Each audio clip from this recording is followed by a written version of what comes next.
பூங்காற்று திரும்புமா அடுத்த வர எபிசோடில் பார்த்திங்க அப்படின்னா ஆனந்தி கிட்ட வந்து குமரன் வந்து தன்னோட காதலை வந்து சொல்லுவார்.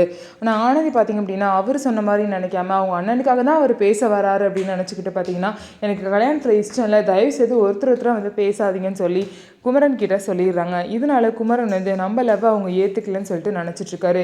இன்னொரு சைடு ஆனந்தியோட அம்மா அப்பா கோவிலுக்கு போயிருப்பாங்க. கோவிலுக்கு போனால் அவங்க கிட்ட பார்த்திங்க அப்படின்னா அந்த ஆனந்தோட அம்மா அப்பா, அதாவது குமரனோட அண்ணனாக இருக்க அந்த ஆனந்தோட அம்மாவும் அவங்க அக்காவும் வந்து பேசுகிறாங்க. பேசி இந்த மாதிரி ஆனந்தியை நாங்கள் பொண்ணு பார்க்க வீட்டுக்கு வரோம் அப்படின்னு சொல்கிறாங்க.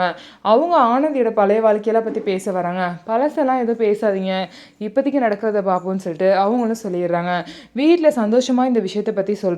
உடனே ஆனந்தியோட அண்ணி பார்த்திங்க அப்படின்னா யார் வந்து பேசினா அப்படிங்கிற டீட்டெயில்ஸை கேட்டுக்கிட்டு அவங்க 2 பேர் வந்து பேசினா அவங்க பையனுக்காக தான் அவங்க வந்து பேசியிருக்காங்க.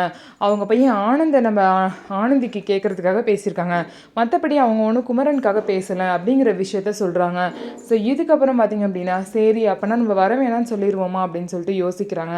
ஸோ இதுக்கப்புறம் என்ன நடக்க போகுதுன்னு சொல்லிட்டு வெயிட் பண்ணி பார்க்கலாம். நம்ம வீடியோ உங்களுக்கு பிடிச்சிருந்தா நம்ம வீடியோவை லைக் பண்ணிக்கோங்க, மறக்காமல் நம்மளோட சேனலை சப்ஸ்கிரைப் பண்ணிவிட்டு பாருங்கள்.